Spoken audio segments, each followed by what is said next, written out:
Let me tell you a story that sounds too bizarre to be real, and yet every word of it is true. A story about a child who didn't just remember his past life, he remembered how he died, who killed him, and where his body was buried. This is the terrifying true story of the boy who solved his own murder.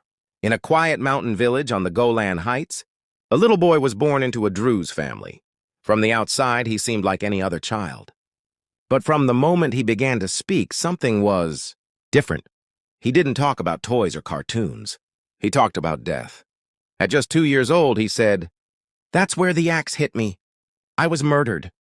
I remember my other life." He pointed to a deep red birthmark on his head.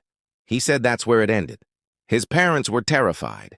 But as the boy grew older, his story only became clearer. He said he used to live in another village. He named the place. He remembered his old name. And then he said, "I was murdered. I know who did it. And I know where my body is buried." The Druze elders listened. In their culture, reincarnation is real. But even they had never heard a story so vivid. So they decided to follow him. A small group of adults, led by a 3-year-old child. They walked with him across hills and fields. And after nearly 2 hours, he stopped. He pointed to a rocky patch of land and said, "This is where I'm buried." The villagers began to dig.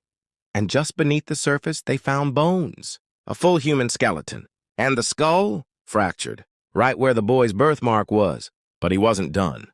He said, "The man who killed me lives in the next village. His name is Oliver." They followed him again. When they arrived, the boy pointed at a man on the street. Without hesitation, the man froze. He didn't run. He didn't deny it for long. In front of everyone, he confessed. "Yes," he said, "I killed him." No one had ever reported the murder.